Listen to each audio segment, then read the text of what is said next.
En primer lugar, porque los jubilados no tienen representación y sí los estudiantes, que además están en edad de movilización, digamos, y de militancia, y también la comunidad universitaria. Vamos a ver cuáles van a ser las consecuencias de esto que pasó ayer con Jorge Liotti, que tenemos la suerte de que esté en la redacción de La Nación y que hable con nosotros. Jorge, buenas tardes, ¿cómo estás?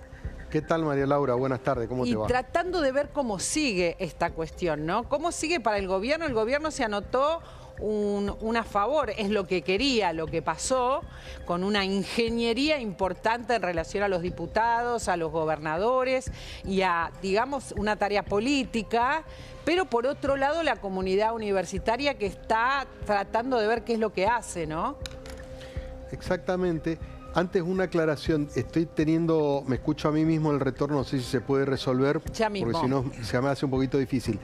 Efectivamente, es como vos marcás, María Laura, hay un plano político en el cual el gobierno sale victorioso, ha logrado por segunda vez en poco más de un mes frenar un veto en un tema muy sensible, jubilaciones en aquel caso, universidades en este, con lo cual claramente allí, aunque sea una representación muy minoritaria y con una gran fragilidad para poder estructurar este número, ayer de 85, la otra vez de 87, bueno, encontró algún recurso para frenar lo que claramente, sobre todo en este caso, tiene que ver con lo fiscal, pero sobre todo es político. Sí. El gobierno no quiere abrir la compuerta a que le doblen el brazo y que de algún modo a partir de ahí esa tranquera empieza a perforarse con otro tipo de proyectos. Ahora, esto no resuelve claramente la cuestión de fondo que tiene que ver con el financiamiento universitario, y ahí están las tomas que ustedes estaban marcando,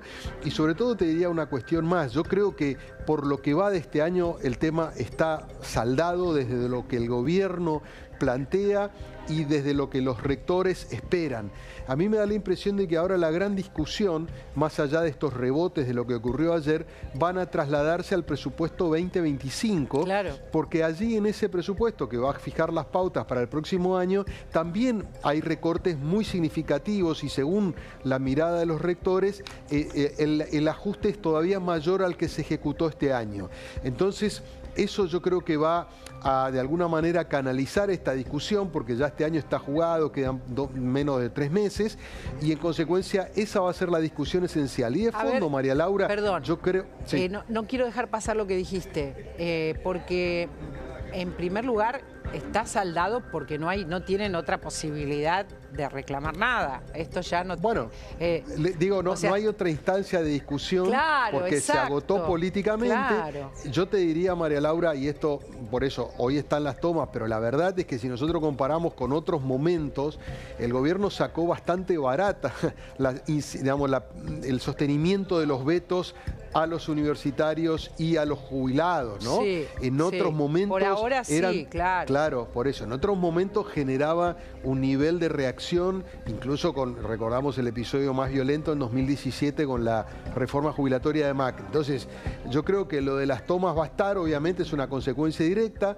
va a haber mucha presión interna, no solamente desde los estudiantes, sino desde los gremios, sí, y de docentes y no docentes, porque obviamente están viendo que no hay cauce de resolución.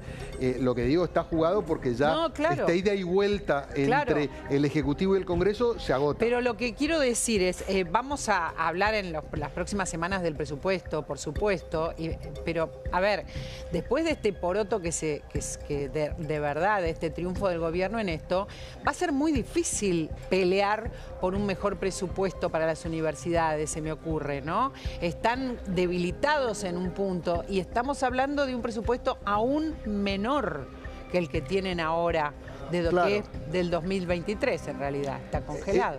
Eso es lo que plantean los rectores que se aglutinan en el CIN, lo que en todo caso el presupuesto permite, y yo creo que hay que ver hasta qué punto el oficialismo abre esa válvula de discusión, es decir, bueno, si le asignamos más partidas a las universidades, a qué otras le sacamos, ¿no? Porque la ecuación que plantea el gobierno es, díganme de dónde sale la plata, no podemos aumentar el volumen total.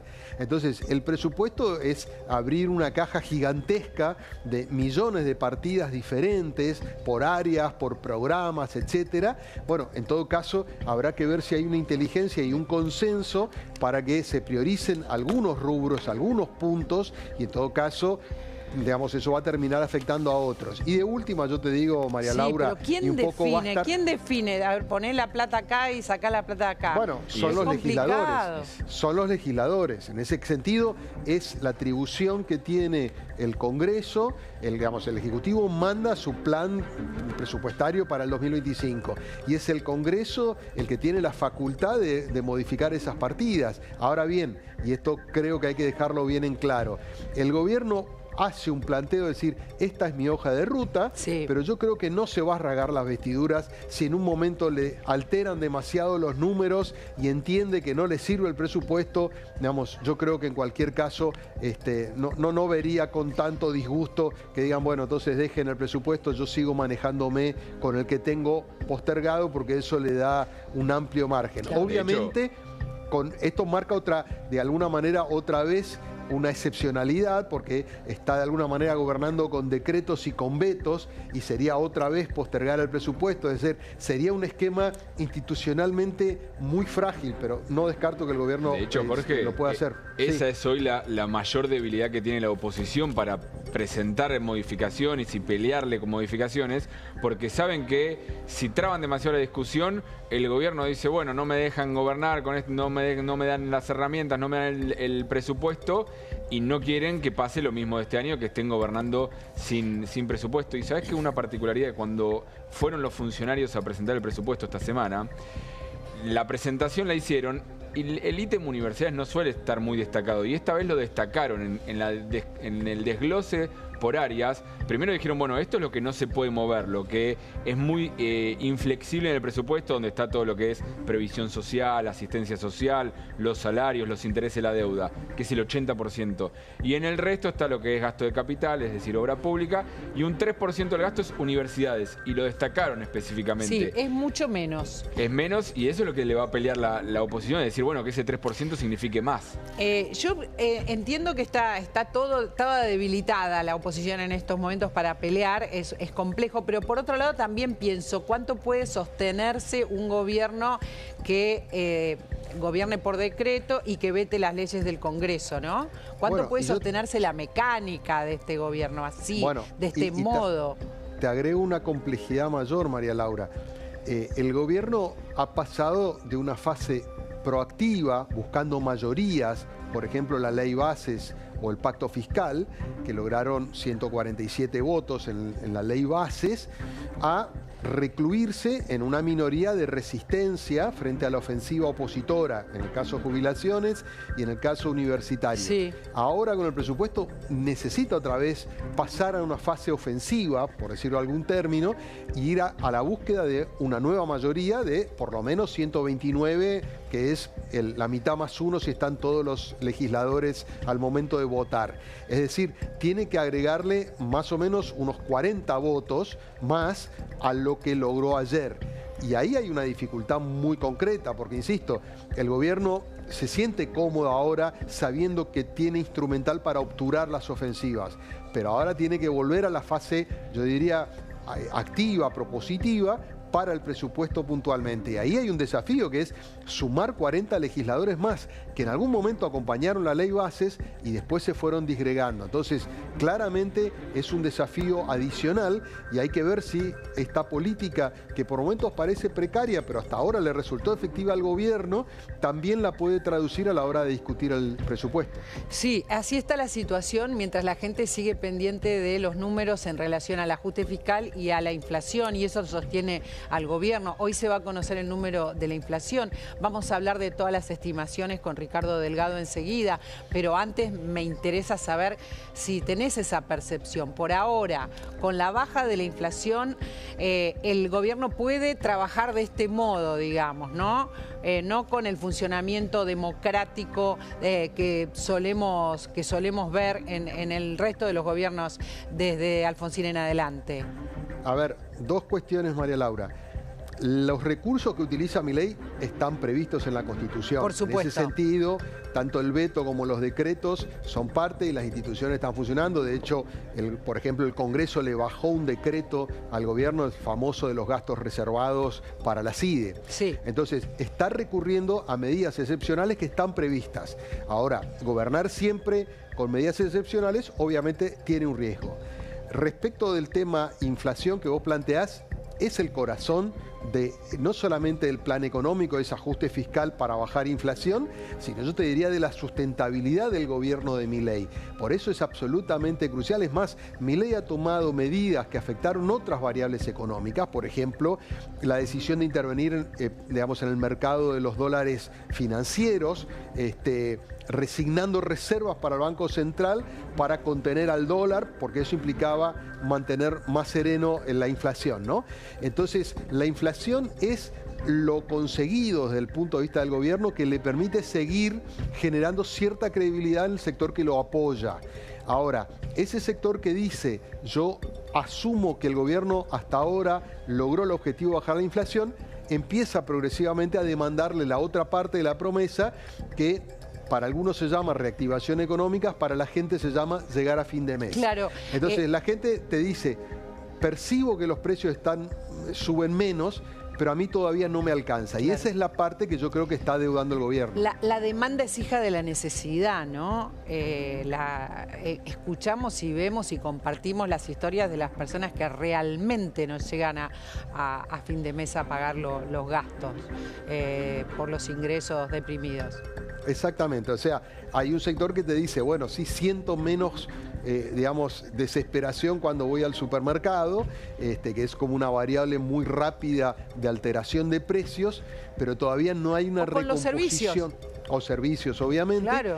Entonces, el gobierno lo viene planteando que hay una lenta recomposición salarial y jubilatoria, porque claro, progresivamente viene aumentando en los últimos meses un poquitito más que la inflación, pero venís muy atrasado de lo que perdiste en la posdevaluación entre fin del año pasado y principio de este año. Eso no se recupera. Entonces la gente siente que la presión es muy fuerte en términos de aumento de tarifas, incluso de la inflación residual, costo del transporte y demás, y todavía no logró recomponerse. Bueno, me parece que esa es la clave yo te diría, del éxito o el fracaso político del gobierno. Si el gobierno logra empezar a que esa recuperación sea más notoria y que la gente perciba que llega a fin de mes y que llega el mes que viene también, bueno, eso le va a dar un horizonte político, sobre todo pensando en términos electorales para el año próximo, mucho más aceitado, mucho más fluido, ¿no? Si esa segunda parte de la promesa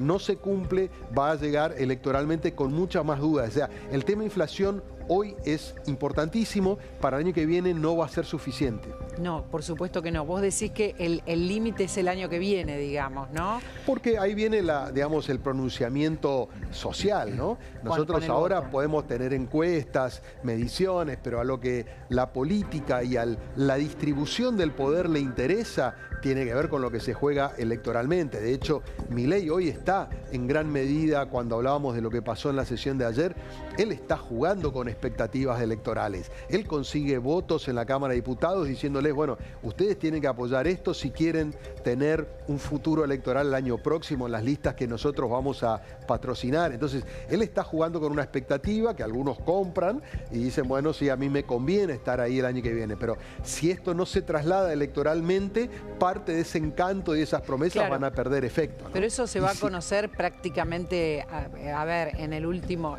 trimestre del año, que esto que estás diciendo, cómo atravesamos 2025 en esta realidad tan compleja, sobre todo económicamente, más allá de los números macro, ¿no? Eso que vos planteás, María Laura, sí, tal cual lo estás contando, te diría que es la preocupación principal de los que están al lado del presidente. Ellos llaman el puente, digamos, entre este presente que tiene poco para mostrar y el futuro que ellos prometen que va a ser muy promisorio con una gran recuperación. Parece que tienen una crisis de presente, ¿no? Si lo pudiéramos englobar, decir, bueno, bueno, ¿cómo hacemos para que nos sigan creyendo hasta que los indicadores muestren una recuperación más vigorosa? Hasta ahora uno va viendo indicadores de reactivación industrial muy leves respecto al mes pasado, obviamente caídas respecto del año pasado. El consumo un mes sube un poquito, al otro mes baja, es decir, todavía es muy tímido. Vamos hacia un año que va a cerrar con una caída entre el 3,5 y el 3,8% del PBI, o sea, negativo. Bueno, el año que viene la Argentina debería crecer a un 5% para que se note que hay una recuperación, Es ¿no? complicado el número, ¿no? Complicado el número, porque de esto vamos a hablar también con Ricardo. Las empresas, muchas empresas reclaman que el cepo se termine. No pareciera estar en el panorama inmediato del gobierno ni por casualidad. Lo reclaman porque están esperando eso para invertir, porque, digamos, es la señal que hay que dar y porque la reactivación, realmente el crecimiento va a tener que ser sin el cepo, pero además, esto lo vamos a conversar, el gobierno sigue priorizando el número de la inflación.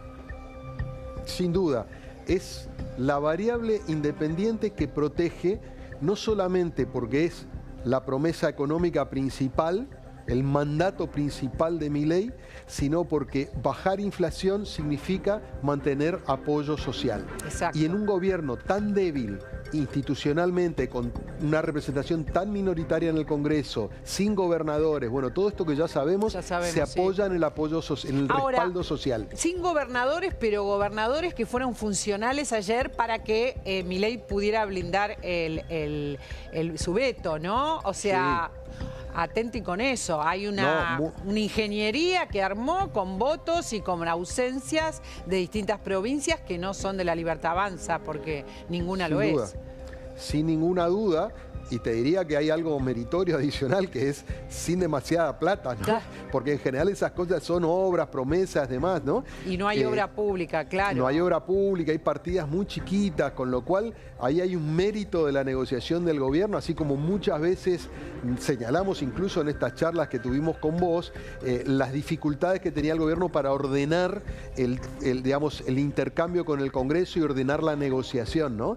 En este caso, aunque sea para resistir, ha logrado hilvanar un poco de gobernadores aliados, un poco de legisladores del radicalismo, algunos peronistas disidentes. Fíjate que hoy se enojó fuertemente Cristina Kirchner con los desobedientes del peronismo. Acá tenemos un tuit, el tuit famoso de Cristina Kirchner. Digo famoso porque estamos hablando de esto acá en la redacción y entre nuestros compañeros desde hace un ratito que lo publicó. A ver si lo podemos poner. Es un tuit bastante largo donde habla Jorge de transfugismo político, ¿no? Sí. No sé, es muy largo. ¿Cuál es lo más importante, el textual más importante? La clave es el textual más importante, es ese que hablabas del transfugismo político, donde acusa a los que se dieron vuelta. Sobre todo pone la mira en una diputada de Catamarca, la contamos acá justo antes de irnos del aire ayer, que estuvo ausente, Fernanda Ávila, que responde al gobernador Jalil.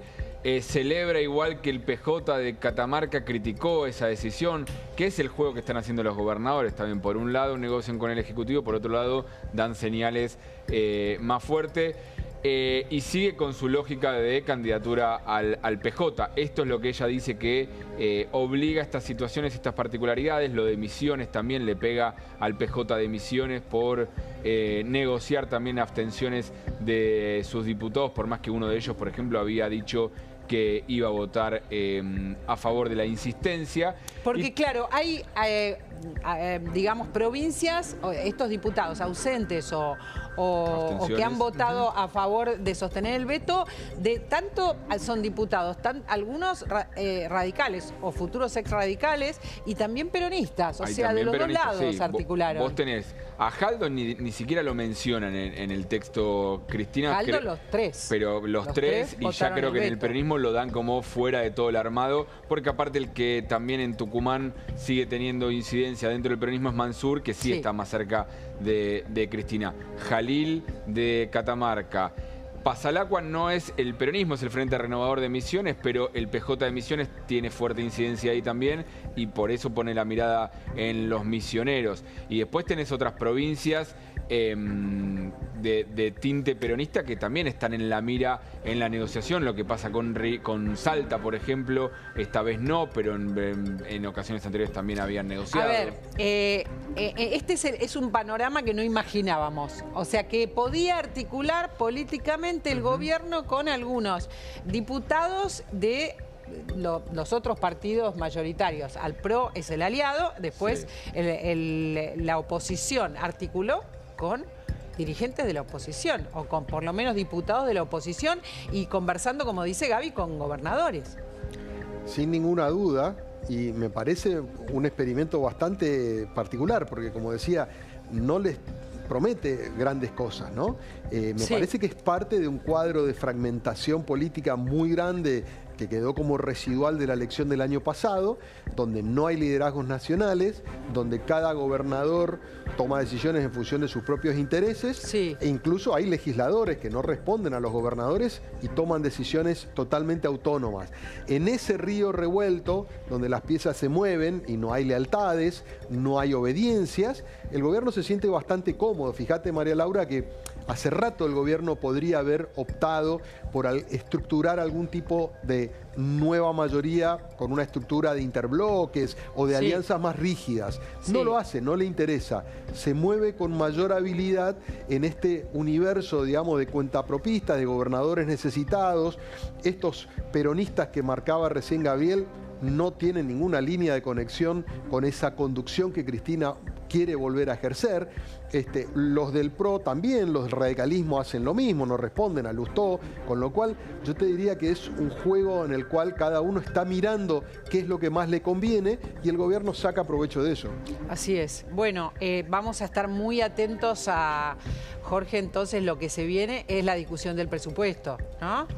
Políticamente yo creo que sí, María Laura, creo que ahí va a estar el foco a partir de la semana próxima con un aditamento, ¿no? El gobierno hizo un juego bastante extraño.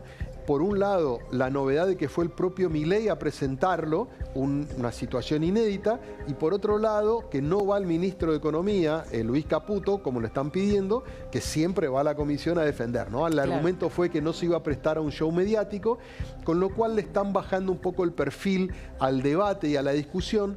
Calculo que esto va a llevar varias semanas. Cuando empiecen a afinar el lápiz y los números, yo creo que va a aparecer otra vez todo el universo de interesados. Yo siempre un poco defino a la discusión del presupuesto como la gran distribución de fondos anual, ¿no? Después hay que ver si se aplican o no, pero todos tratan de meter la cuchara un poco para ver si pueden llevar un poco de agua para su molino. Hay que ver cómo se da la discusión. Sería la primera vez que sea una discusión de un presupuesto de Milei. Hay que ver qué ocurre. Sería importantísima la discusión del presupuesto, el consenso con el presupuesto, que no parece por estas horas posible, teniendo en cuenta que no tuvimos presupuesto 2024 y fue realmente un desastre, ¿no? Las consecuencias no han sido buenas.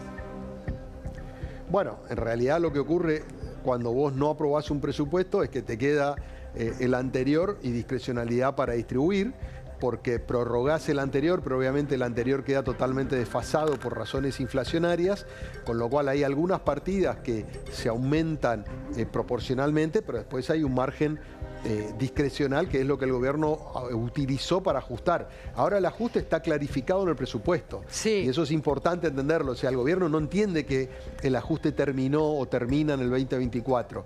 Va a mantener ese criterio en el 2025 y lo puso por escrito, con lo cual me parece que si hay una discusión profunda, va a ser muy interesante ver cómo se posicionan los distintos legisladores, las distintas bancadas respecto a esta propuesta, que realmente es muy, digamos, novedosa en términos históricos.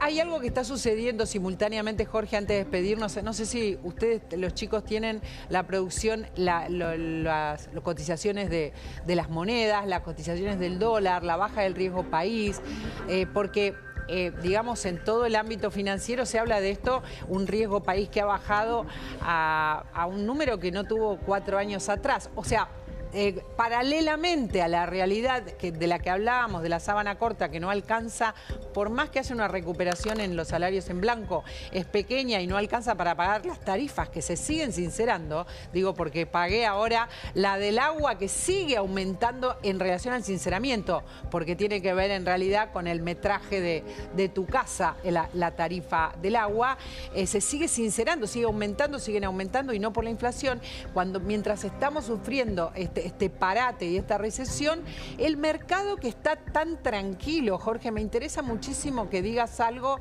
y después lo vamos a conversar con Ricardo también. Está tranquilo y un riesgo país muy, muy bajo. No me quiero meter directamente en el terreno de Ricardo. Políticamente sí podés. No, yo te diría, me parece que responde a 2 o 3 variables un poco básicas.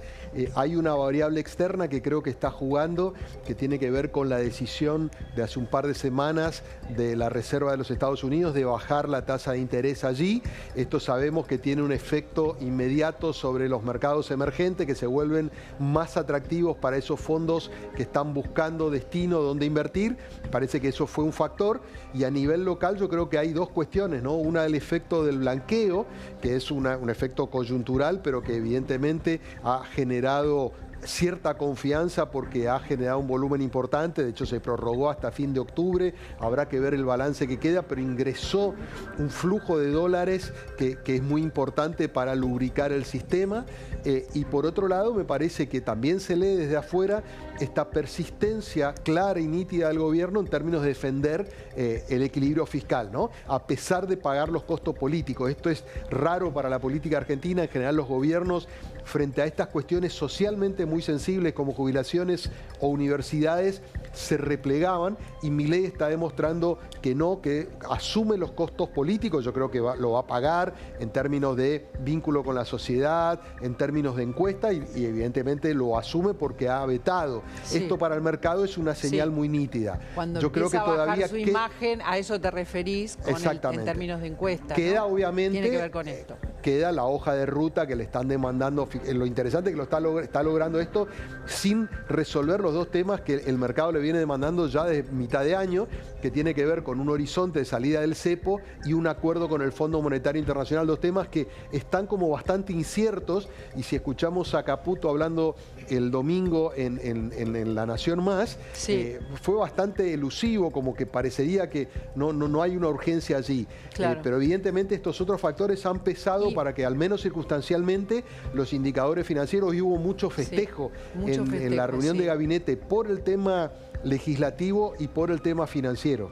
Exactamente, y nos falta agregar algo más. Se van a venir los pagos que tenemos que hacer, los pagos de la deuda, ¿no? En enero. Ya no estamos tan lejos de esto. Sí, pero el gobierno está diciendo que garantiza el pago de esas partidas. 2025 no es un año particularmente gravoso, o sea, hay pagos y vencimientos. El problema en serio empieza en 2026. Pero igualmente se hace difícil pensar que el gobierno pueda plantear un horizonte hacia el 2025 económicamente sin acuerdo con el fondo, sin salida del cepo. Me da la impresión de que hay un punto en el cual, bueno, va a tener que terminar de resolver eso. No nos queda muy claro, porque por ahora son 2 situaciones suspendidas. Tanto la conversación con el fondo, que no es inminente, y poder conseguir plata de allí, y esto otro que es el cepo, que se sigue pateando para adelante.